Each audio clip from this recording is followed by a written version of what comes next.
Hello students and a very welcome back to the StudyIQ Judiciary channel.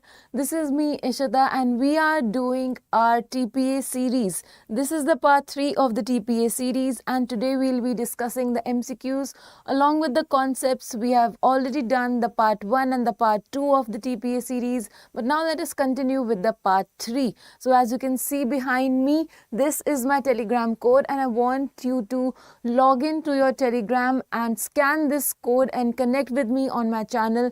If you want to ask any doubts relating to your judiciary, to your any other law entrance exam or any other in general law subject doubts for that matter, you can connect with me there and ask away your doubts. We had already discussed 20 questions along with their concepts in the previous class and students were very actively answering also. So today we'll continue from question number 21 and as you can see behind me, let us finally start. Section 57 empowers the court to free property from encumbrances by option number A, sending notice to all creditors only, receiving payment into court sufficient to meet charges, declaring the sale void, appointing a receiver. Answer away. All the options are in front of you and just you have to answer them. One more important thing which I want to tell you is that I'm conducting these sessions in English because of popular demand by students and they were asking that they want to be taught in English, and especially these sessions are targeted for those students who want to study in English and also for the students who belong to the southern Indian states region, who belong to the northeastern states region, because the students who belong from these regions, they face a little bit difficulty in understanding the Hindi language. So for them to understand the law concept easily, I am here to conduct sessions in English. So now, question number 21, your answer will be option number B, which is receiving payment into court sufficient to meet charges. And in which section is this included? This is included in your section number 57. Okay, now let us move on to next question. I am a little bit apologetic for my voice today because since the past 2-3 days I'm not doing well. So my voice is a little bit low and I want you to raise up your volumes of your devices, whether it is phone, laptops or iPads that you're watching from. I want you to increase the volume of those devices so that you're able to hear me clearly. Now, question number 22. An usufructory mortgage, section 58. Where is usufructory mortgage included? It is included in your section number 58. Allows the mortgagee to, option number A, retain rents and profits in lieu of interest or principal, sell the property without court intervention, immediately foreclose, or option number D, transfer the debt to a third party. Answer. Question number 22.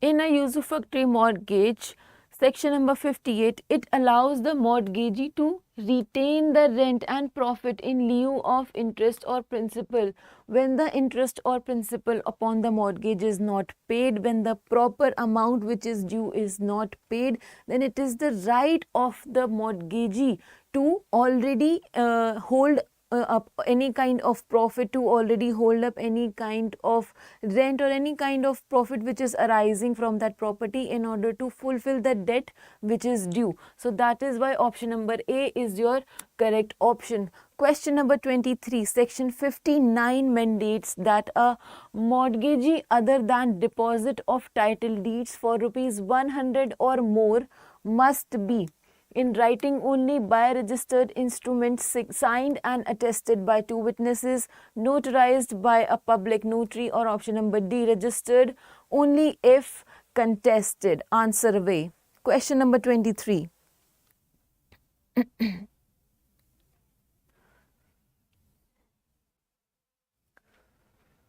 The concept of question number 23, which is the section 59, is mentioned in your Bayer Act, and I want you to open your Bayer Act and read it continuously as and when we are conducting these sessions, because it becomes really important, and this becomes your answer number, option number B, which is by registered instruments signed and attested by 2 witnesses. It is given under section number 59. Now let's move on to question number 24, which is section 59A extends reference to mortgagee to persons acquiring title through transfer from the mortgagee, holding only equitable interest.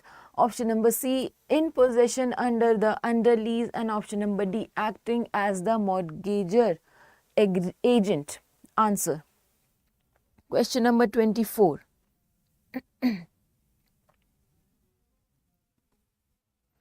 I can see students are active in the comment section also, and I want you to answer all the questions.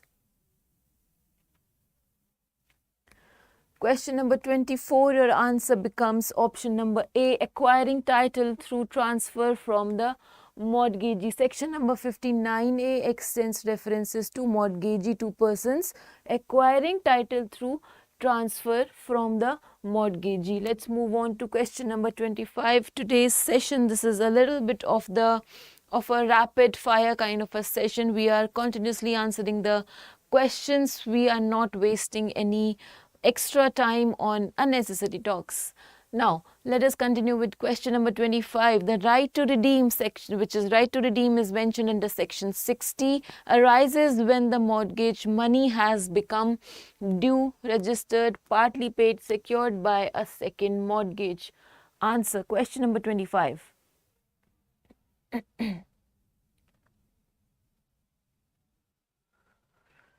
Now, I want to explain one thing. What is right to redeem? Right to redeem means right of redemption. It talks about right of redemption. So now, for example, I have kept a property as a mortgage. So when I have paid all my dues, when I have paid all my debts, now it is my right of redemption for that property to revert it back to me. Okay. So after paying off all kinds of debt, it is the right of the mortgager that they can have back their property back to their possession. Okay, so that is why the answer becomes option number A, which is due.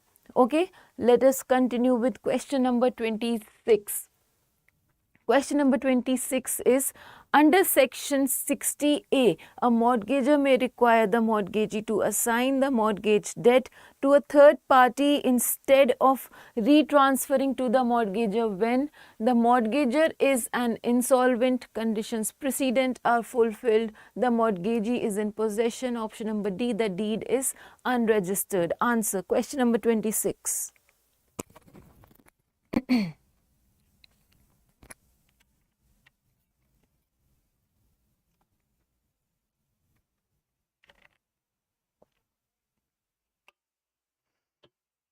Now, one more concept which you need to focus here is that a mortgager may require the mortgagee to assign when any kind of debt which is due on that property, it is paid back. To whom? Paid back to the mortgagee. Now, the mortgager can ask the mortgagee that please assign this property which I have kept as mortgage to you.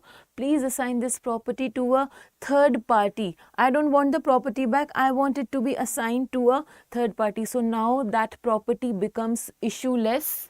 You can say it becomes issueless and debt free. No kind of issues, no kind of debt, anything is associated with that property. So now after that, that property can be and is free to get transferred to some another person. Okay, now let us move on to, we have to still mark the answer of question number 26. The question number 26 answer is option number B, conditions precedent are fulfilled. All the previous dues, any kind of debts which are associated with that property, they are completely fulfilled. Nothing is due on that property. That is why option number B becomes a correct answer. Question number 27. Section 62 grants usufructuary mortgage usufructuary mortgager the right to recover possession when, option number A, The mortgagee has repaired the property. The mortgager pays or tenders the mortgage money or balance. The mortgage money is due but unpaid. The lease term expires. Answer away. Question number 27.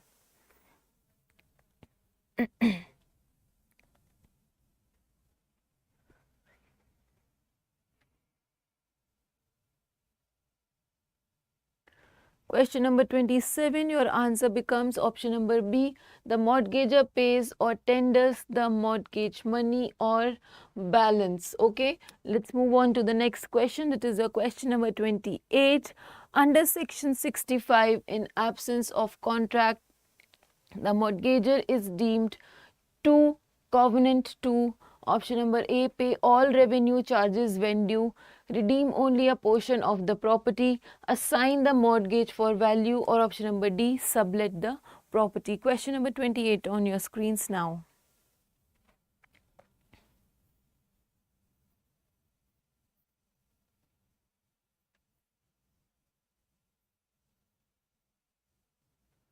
Answer is very obvious, as you can see on your screens.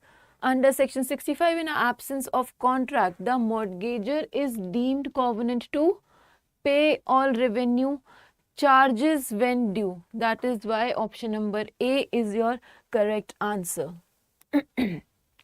Question number 29. Section 66 disallows a mortgager in possession from committing option number A, ordinary repairs, waste or destructively injurious acts, mortgaging the same property again, registration of subsequent mortgages. Answer question number 29.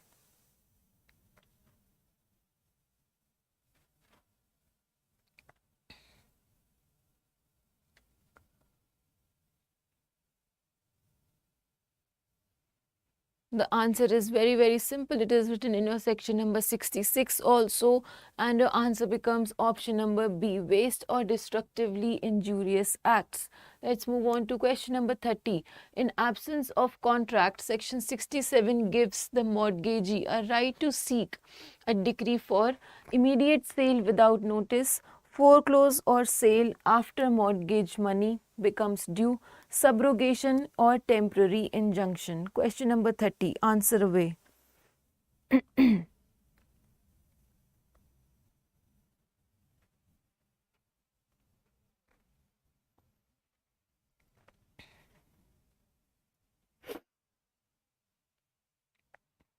Question number 30, your answer becomes option number B, foreclose or sale after mortgage money becomes due. Question number 31.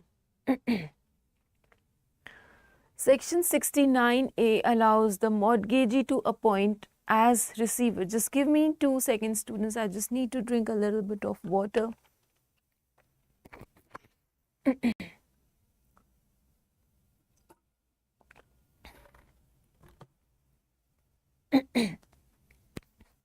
Section 69A allows the mortgagee to appoint as receiver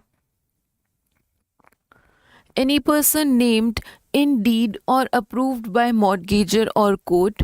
Option number B, only a bank official. Option number C, only a court-appointed advocate, any member of the transferee's family. Question number 31, answer right now.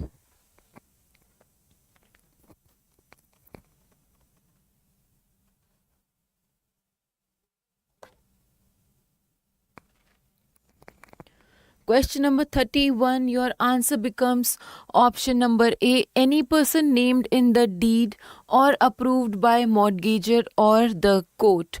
Okay, where is this mentioned? This concept is mentioned under section 69A. I'm bringing all the sections and whatever concept is mentioned there to you so that you are able to understand in once and for all. Let us move on to question number 32. Under section 72, a mortgagee in possession may insure the property and add the premium to, where to add the premium to? The mortgager's redemption expenses, the principal money with interest, his personal liability account, or option D, the cost of foreclosure suit. Question number 32.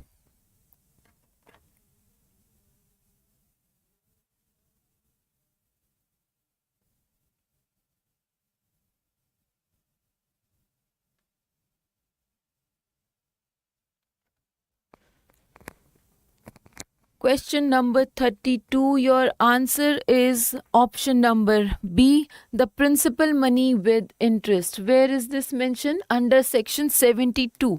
A mortgagee in possession may insure the property and add the premium to the principal money with the interest. Okay, so now let's move forward to question number 33. Okay, question number 32 we have discussed. Now we are moving to question number 33, which is section 74. Section 74 is now repeat.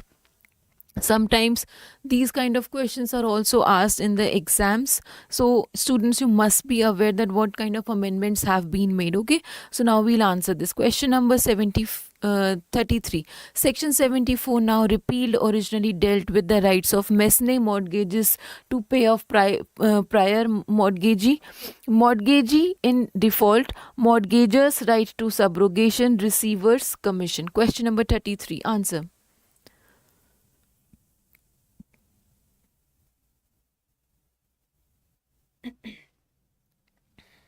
Even if you're not able to answer this question, it is all right, because this is a repealed section and it is not important for the students to remember this. So it is completely fine. Question number 33, your answer becomes option number A, mezzanine mortgagee to pay off prior mortgagee. Question number 34. The mortgager's subrogation right, section 92, arises when any person other than the mortgager redeems the property, is appointed receiver, is in possession, sells the debt to a third party. Question number 34.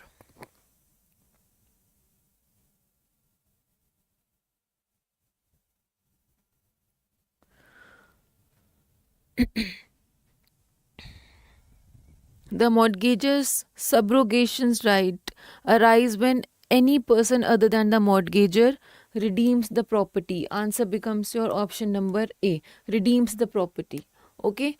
Section 76, next question, question number 35. Section 76 requires a mortgagee in possession to account for receipts after tender or deposit date and not deduct. Option number A, court cost. Option number B, reasonable repairs. Option number C, expenses incurred after that day. Or option number D, taxes paid. Question number 35.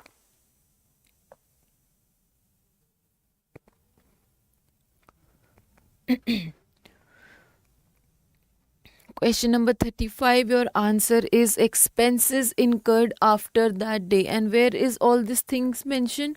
It is mentioned under section number 76. Let's move on to question number 36. Through fraud or gross neglect, a prior mortgagee may be. Option number A, entitled to priority indefinitely.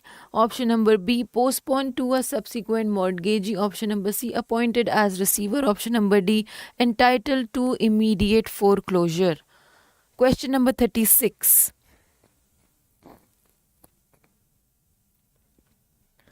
Question number 36, your answer is postponed to a subsequent mortgagee. Through fraud or gross neglect, a prior mortgagee may be postponed to a subsequent mortgagee. Okay. Question number 37. A mortgage to secure an uncertain amount when maximum is expressed, where it is mentioned, section 79, postpones a subsequent mortgage to the extent exceeding the maximum within the maximum of the first mortgage only. Option number D, of any future advances. Question number 37.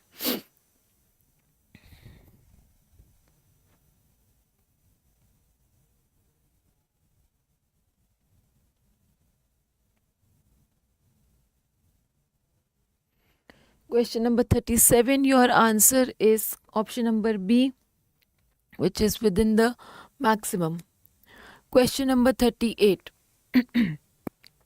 Marshalling. Where is marshalling present? Now I would like to mention one thing to you, that marshalling is present in two sections. Okay, the TPA Act talks about marshalling in two sections. And section 81. 56 also talks about marshalling and 81 also talks about the same. So marshalling allows a subsequent mortgagee to require satisfaction of prior mortgage debt out of the property first mortgaged to him, other property is not mortgaged to him, sale proceeds of same property, mortgagers personal assets. Answer.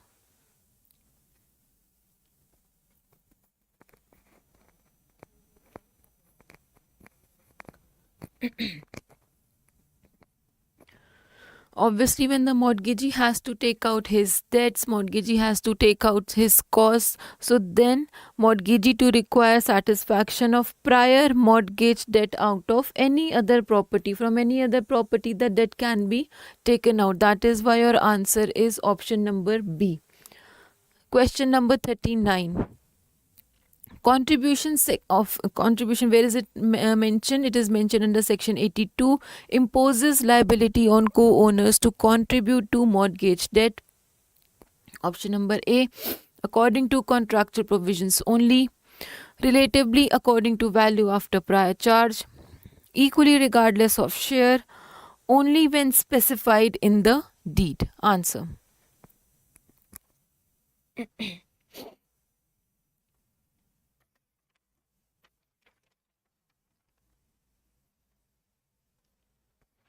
Correct answer is option number B. Let's move on to the last question.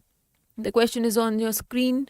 Read this question and answer wisely in the comment section.